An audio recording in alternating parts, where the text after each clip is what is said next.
आगे की पंक्तियों का अर्थ देखते हैं। वे गरज कर बोले, हमारा मतलब आपकी मुद्रा से है। मैं लरज कर बोला, मुद्राएं आप मेरे मुख पर देख लीजिए। वे खड़े होकर कुछ सोचने लगे, फिर शयन कक्ष में घुस गए। कवि कहते हैं, आयकर अधिकारी झुंझलाते हुई गरजती हुई आवाज में कवि से उन मुद्राओं की मांग करते हैं जो उनके पास है।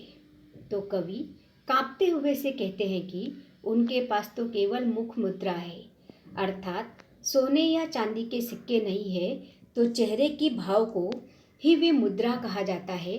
तो वे कहते हैं, मेरे पास केवल मुख मुद्रा है, वो भी आपके सामने है।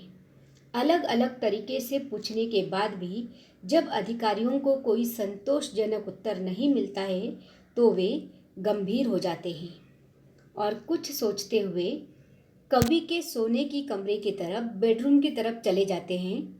कवि कहते हैं कि जब छापा मारने वालों ने घर के हर चीज की तलाशी ली, यहाँ तक कि कनस्तर मटकों की भी तलाशी ले ली,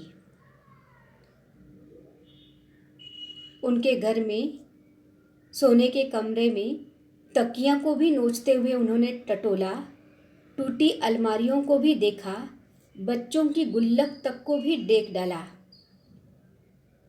आयकर विभाग वालों को कवि के घर पर कुछ भी नहीं मिला। यहाँ तक कि जो डब्बे थे वह भी सब खाली थे। घर की दुर्दशा देखकर, घर की गरीबी देखकर उनकी खुशी गम में बदल गई।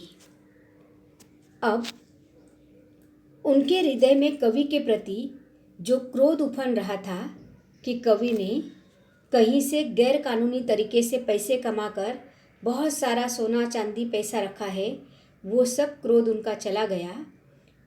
जो झुंझलाहट उनके मन में थी वह दया और करुणा के रूप में परिवर्तित हो गई।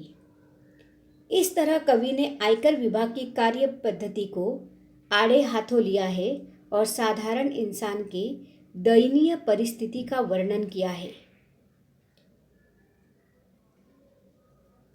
और अधिकारियों ने कवि से क्षमा मांगी और उन्हें कहा भी कि शायद उन्हें गलत सूचना दे दी गई होगी, इसलिए वे कवि के घर पर छापा मारने आ गए थे। ऐसा कहकर सिर झुकाकर अफसोस जाहिर करते हुए वे जाने लगे। तब कवि ने उन्हें रोका और कुछ कहना चाहा। यहाँ कवि ने बताया है कि किसी भी सूचना की पुष्टि किए बिना उस पर कोई निर्णय लेने से केवल असफलता और पछतावा ही हाथ लगता है। इसलिए जीवन में बिना सोचे समझे हमें कोई भी कदम नहीं उठाना चाहिए। आगे की पंक्तियाँ हैं। मैंने उन्हें रोककर कहा, ठहरिए, सिर मत धुनिए, मेरी एक बात सुनिए। मेरे घर में अधिक धन होता तो आप ले जाते। अब जब मेरे घर में बिल्कुल धन नहीं है तो आप मुझे कुछ देकर क्यों नहीं जाते? जिनके घर में सोना चांदी के पलंग और सोफे हैं उन्हें आप निकलवा लेते हैं, बहुत अच्छी बात है, निकलवा लीजिए। पर जिनके घर में बैठने को कुछ भी नहीं, उनके यहाँ कम से कम एक तख्त तो डलवा दीजिए। इन पंक्तियों में कवि कहते हैं कि जब अधिकारी उनके घर से शर्मसार होकर पछताते हुए जाने लगते हैं तब कवि उन्हें रोककर कहते हैं कि यदि उनके घर में धन दौलत पैसा चांदी रुपए संपत्ति होती तो उसे वे कब्जे में ले लेते ना। परंतु जब उनके घर में कुछ भी नहीं मिला तो वे उन्हें धन देकर क्यों नहीं जाते?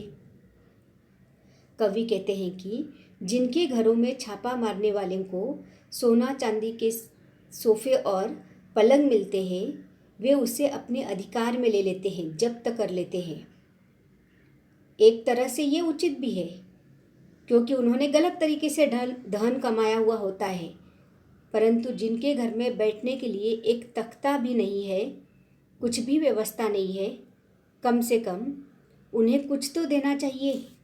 यहाँ पर कवि हमें यह संदेश देना चाहते हैं कि समाज में समानता का भाव होना बहुत ज़रूरी है। जिस तरह से आयकर अधिकारी कुछ लेने आते हैं तो उन्हें कुछ देने का भी तो इंतजाम करना चाहिए।